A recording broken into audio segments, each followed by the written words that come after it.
Hello, welcome to episode 5 of Let's Learns, which is basically just a series on my channel where I start with one simple question and we try and find the answer and see where it goes. Today I am very interested to know, how do brakes work? Because on bicycle brakes, they have those wires, right? And I don't understand what's going on there because the wires, they're loose. So I don't get how that works. And then also for cars and other vehicles, what's the fluid for? I don't get it. So yeah, I'd really like to know how brakes work today. So let's go ahead and start looking. I'm gonna start specifically with the bike ones. So how do bicycle brakes work? Because I don't get it. Should we go for Wikipedia or the Science of Cycling? Science of Cycling might be a bit much, it might be a bit hardcore, so let's start here and see what we can discern. Is that big enough? I'm gonna make it one more. Bicycle brake, it reduces the speed of a bicycle or prevents it from moving. Oh, there's 3 different types. Rim brakes, disc brakes, and drum brakes, so I'm guessing that's just a different position on the wheel, but I want to know about the connection, right? So most bicycle brake systems consist of 3 main components: a mechanism for a rider to apply the brakes, such as the brake levers or pedals; a mechanism for transmitting that signal, that's the key for me I think, such as Bowden cables, hydraulic hoses, rods, or the bicycle chain. Oh, that's interesting, I didn't know that.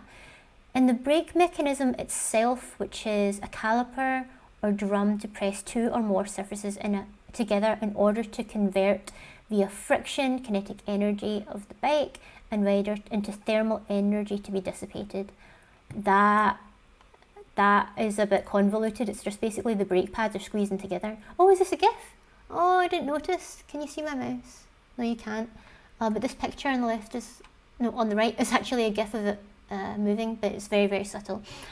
So let's look at the Bowden cables, because I think that's what I'm thinking of, right?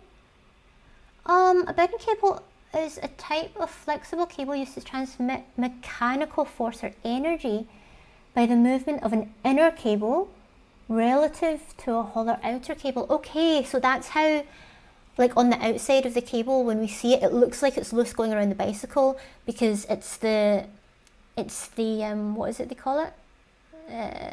It's the force or the energy or the movement of the inner cable compared to the housing of the cable. That's interesting. So the housing is generally of composite construction, consisting of an inner lining and so on and so forth. The linear movement of the inner cable is most often used to transmit a pulling force. So instead of the cable itself being completely taut, it's got stuff in it, so then comparatively, maybe I shouldn't make that hand gesture, comparatively to the outside of the cable housing, there's still that force there, there's still that difference. So that's gained popularity in recent years, is gear shift cables. Many light aircraft also use a push-pull Bowden cable for the throttle control, okay?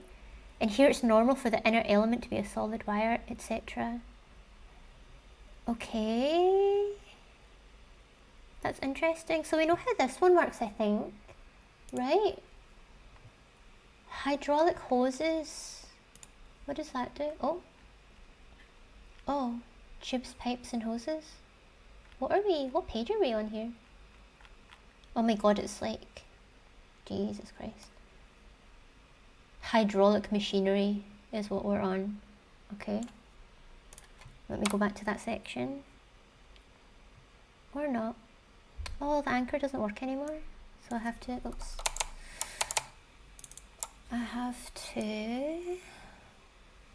got a hair stuck to my lip.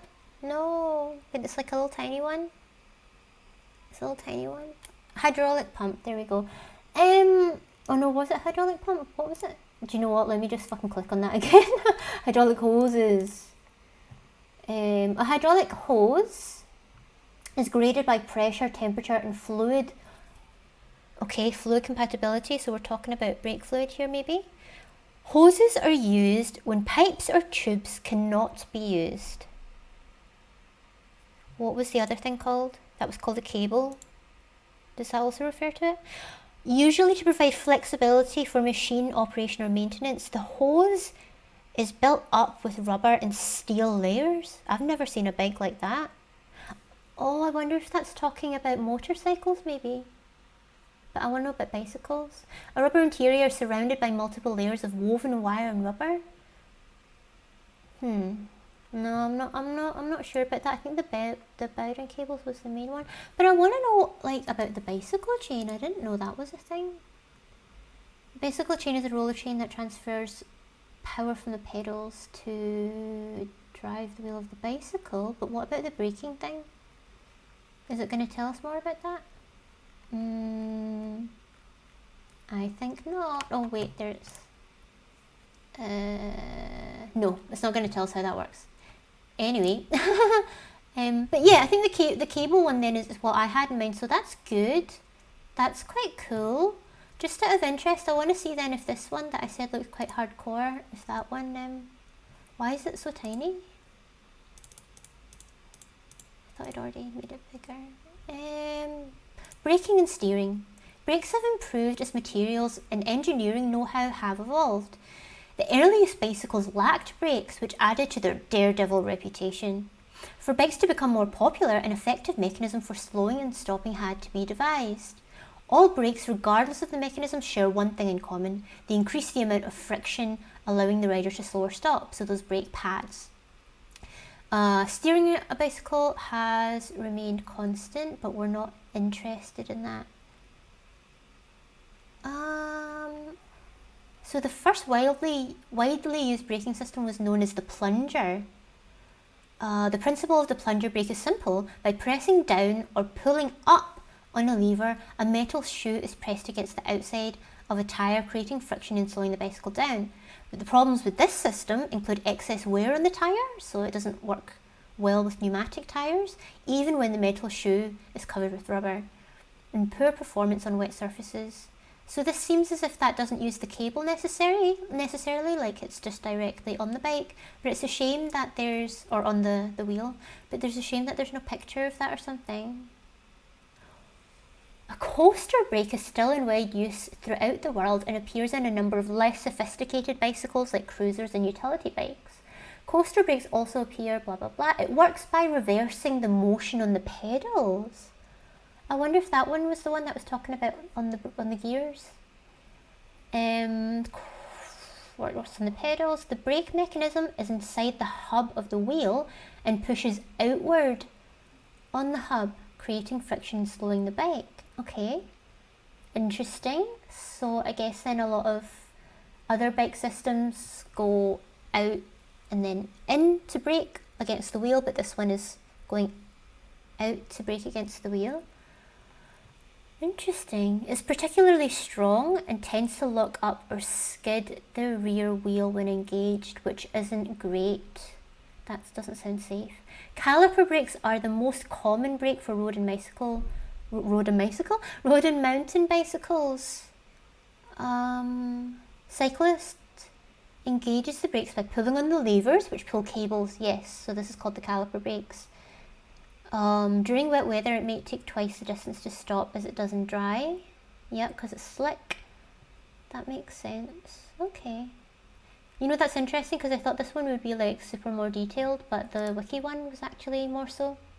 Cool. Now, how do car brakes work? I want to know. Let's see if the little summary is any good. Sometimes it's just like, because I think it's like put together by AI or whatever, and sometimes it's just nonsense. So car brakes work by transmitting the force from the driver's foot to the brakes through a fluid. Tell me about this. A disc brake system consists of the brake disc itself, a brake caliper, which is the thing that we just talked about for the bikes, and then brake pads. When the brake pedal is applied, pressurized hydraulic fluid squeezes the brake pad friction material against the surface of the rotating brake disc. Pressurized hydraulic fluid squeezes.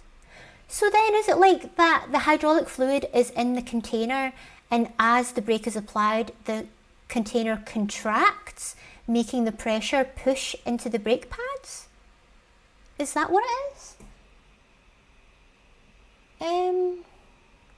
Interesting. Let's see if this one will tell us. Why does the size always go down whenever I click on something? My eyesight hasn't improved within the last clicks. So we all know that pushing down on a brake pedal slows the car to stop, but how does it actually work? So when you depress the brake pedal, your car transmits the force from from your foot to its brakes through a fluid. Since the actual brakes require much greater force than you could apply with your leg, your car must also multiply the force of your foot. There are two ways to do this. One is the mechanical advantage or leverage, and another is the hydraulic force multiplication. So the brakes transmit the force to the tires using friction. We know this already. So we'll cover the leverage, hydraulics, and the friction. I think it's just the first two that we're interested in, right? So leverage, hydraulics.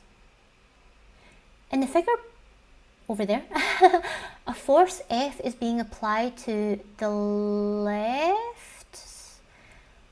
end of the lever. Okay. So the left side is being pushed down. The left end of the lever is twice as long, 2x, as the right end of the lever, which is x. Therefore, on the right end of the lever, a force of 2F is available, but it acts through half of the distance. Why? That the left end moves 2y.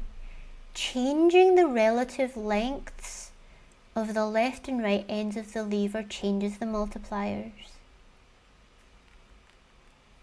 So here the caption says that the pedal is designed in such a way that it can multiply the force from your leg several times before any force is even transmitted to the brake fluid. So I'm guessing then that the foot pedal would be equivalent to the left hand side, because then you're getting more force and more it's more force, but it's not more movement. Because then if the lever or if the brake pedal that you're pushing on is pushing down on the right hand side in this picture, then you would have to apply a lot more force, but then the distance that you can achieve is greater. Let's continue. The basic idea behind any hydraulic system is, wait, are we still? Also, they stopped talking about about leverage and they're already on hydraulics. But I have questions. Oh.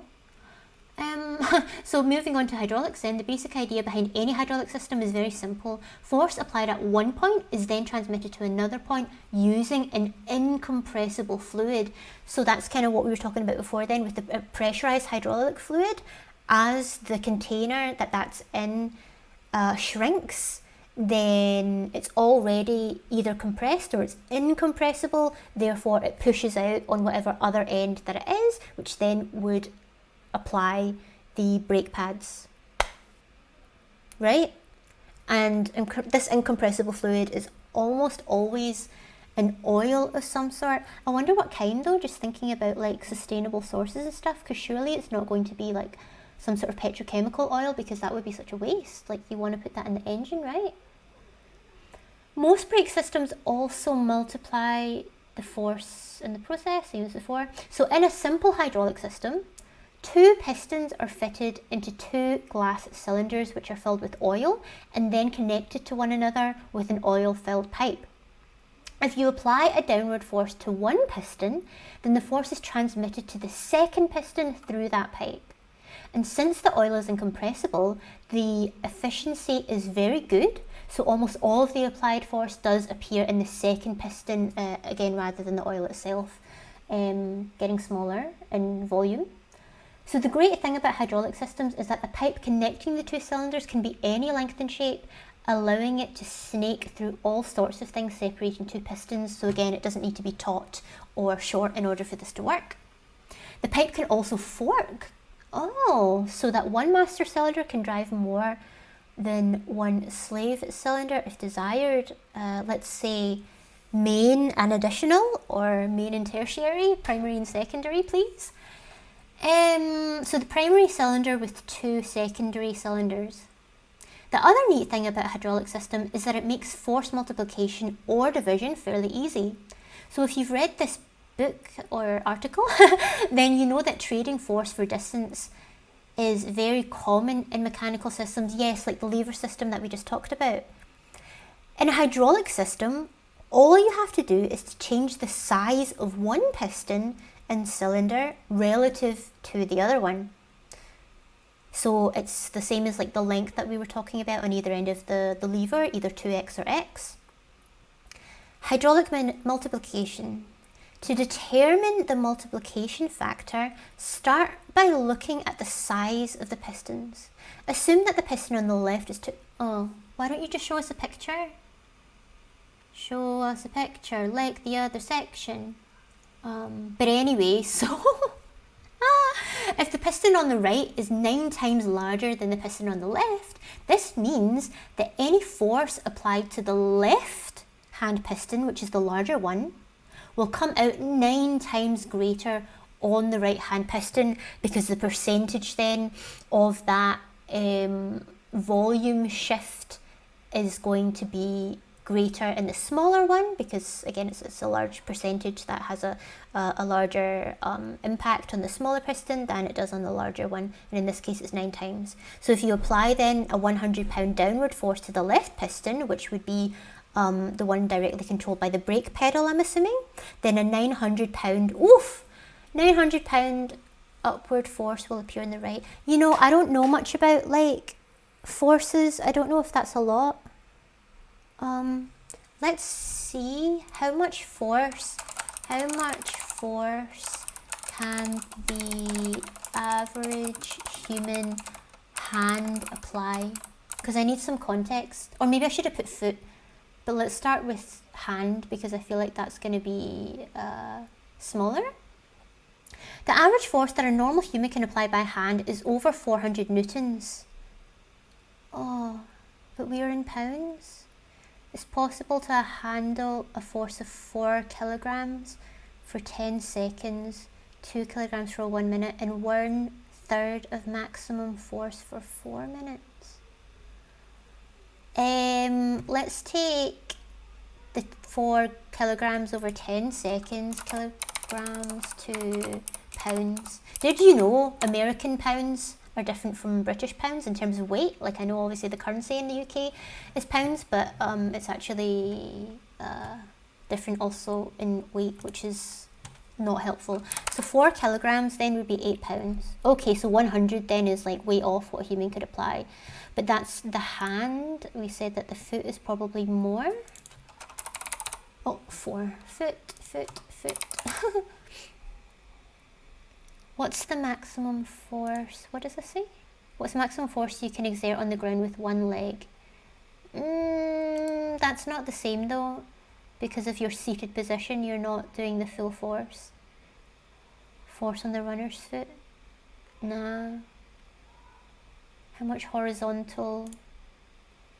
What force can a human exert?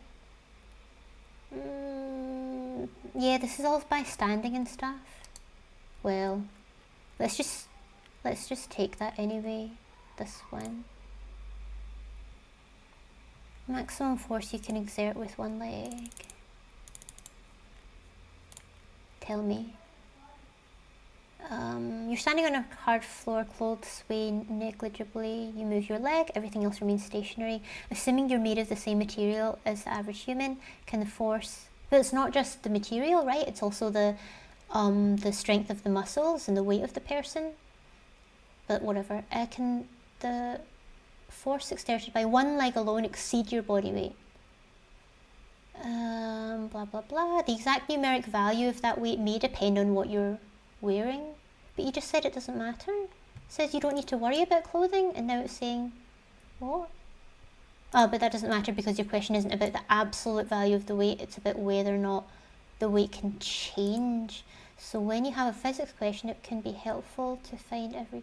Do you know what? That is interesting. That is true, right? Because like, let's stand, okay? Let's stand. Let's do this together. Do a little experiment, okay? Beep, beep, beep. So then, if we're standing and we're trying to exert force just with our leg downwards,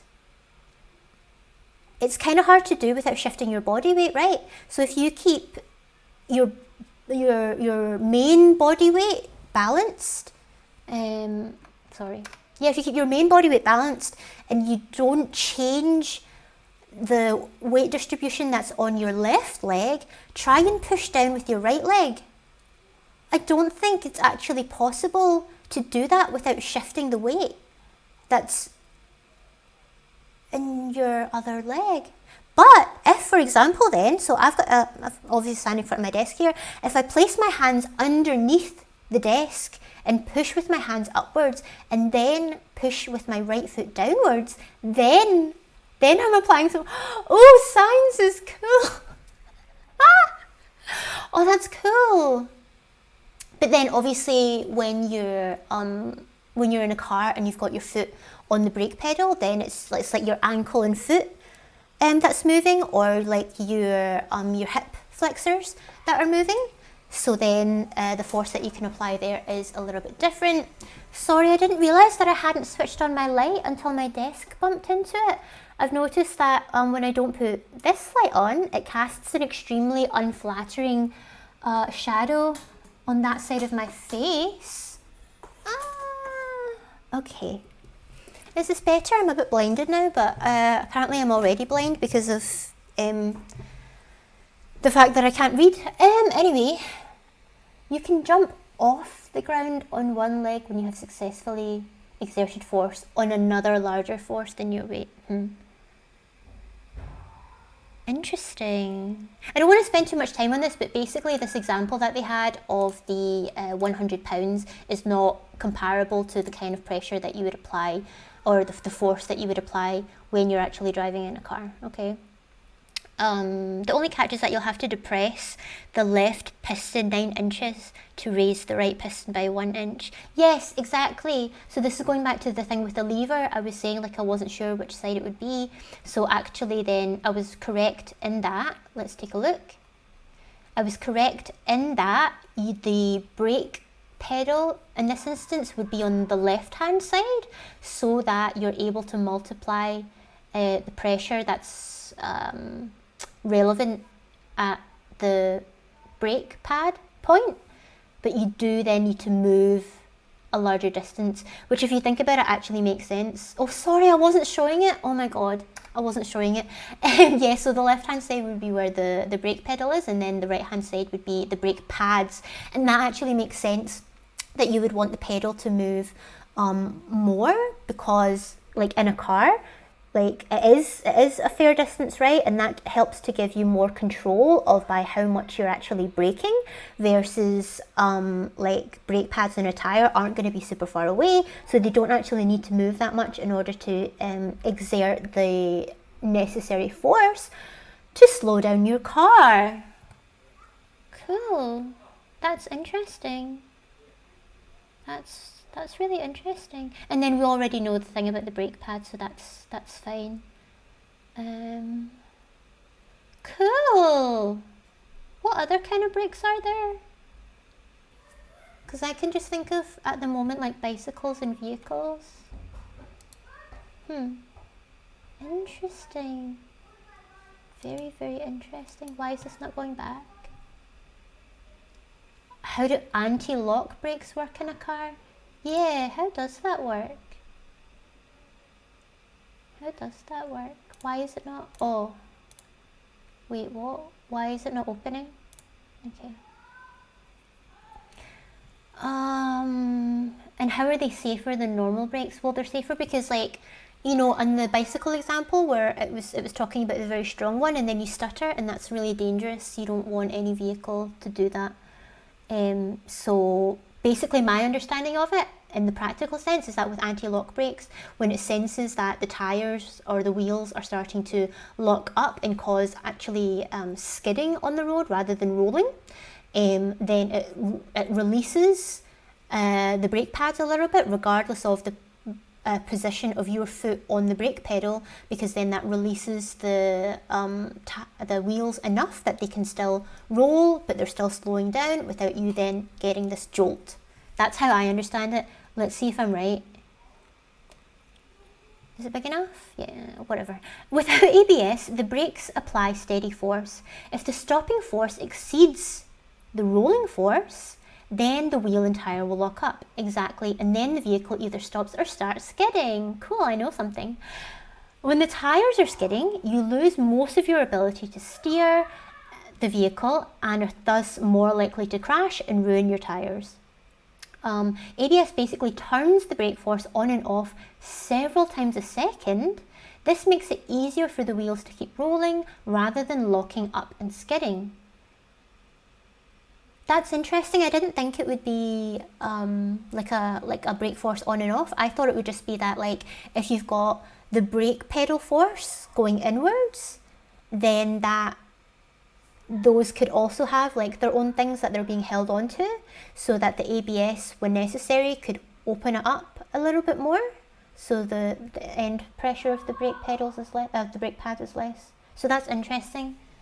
That's interesting. So the safety aspect of ABS is that you're more likely to retain the ability to steer when under heavy braking, and without it, we were taught to pump the brakes to, they were taught to pump the brakes to prevent skidding. So actually it's like the same mechanism as humans were doing manually, it's just now automated in that system.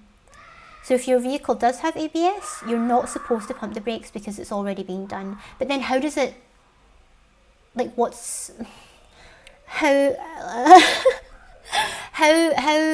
is the connection made between the wheels locking up and then that stop-start mechanism coming into play, and then it not being needed anymore once the car has slowed down enough or once the wheels have stopped rolling up enough? As a follow-up, humans in an emergency braking situation are really, really, really unlikely to actually pump the brakes, and so ABS has an improved safety record way beyond what you'd expect from automatic pumping versus manual pumping.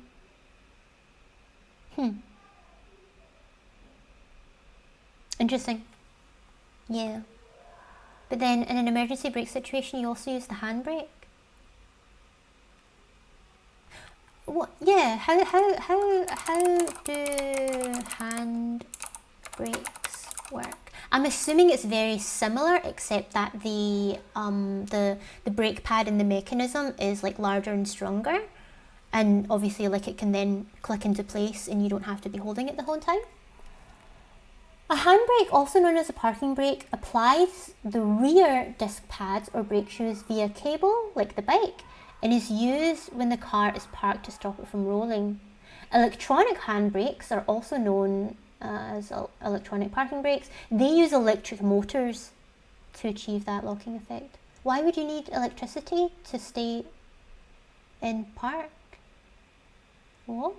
To disengage the brake, the button is held while simultaneously pulling the lever up. No, that's how you engage it. When you push the handbrake down, then it's off, and when you pull it up, then it's on.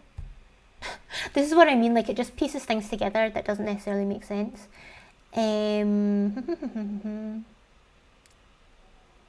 button is held. Oh, okay, so maybe it's then talking about like literal actual buttons that are used in handbrakes, whereas I'm talking about older models apparently, which is a stick lever, but not really. I mean, I guess it's only because I'm from the UK and we all drive stick. No one drives automatic, so maybe it's more common in automatic cars to not have that lever. But it's certainly not just for old ones. They still make them like that.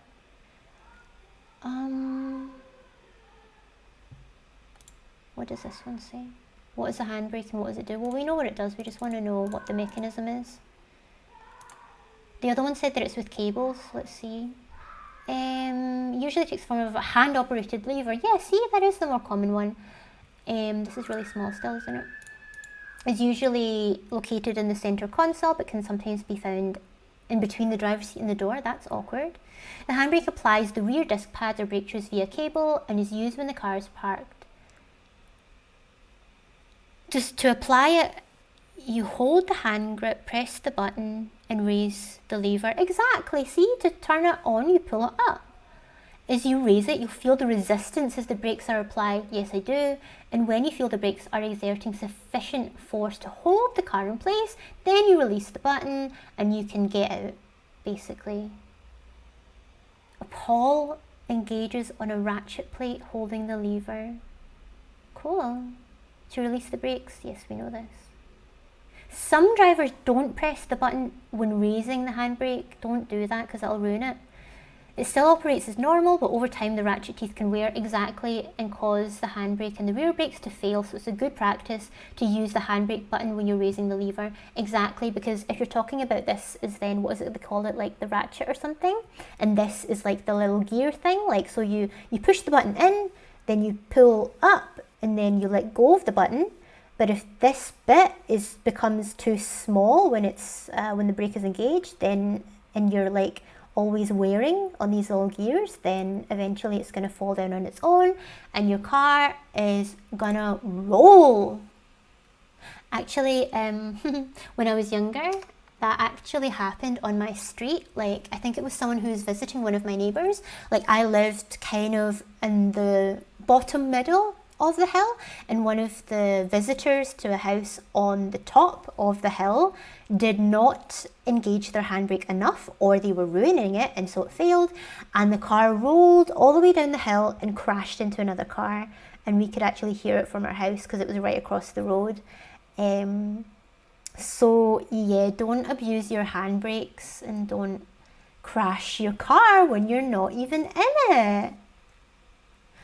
Cool. I think we were able to find the answers today, weren't we? I'm quite pleased with that, because in some of the other ones, like, it was just clearly going to take more time than I wanted to make the video. But yeah, I think that was really interesting. I learned something today. I hope you did too.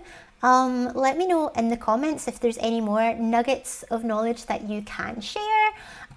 Check out some of these other videos that I have as well. I do Let's Learns and also Reddit reaction videos. So go ahead and have a binge on those, and I'll see you next time. Bye.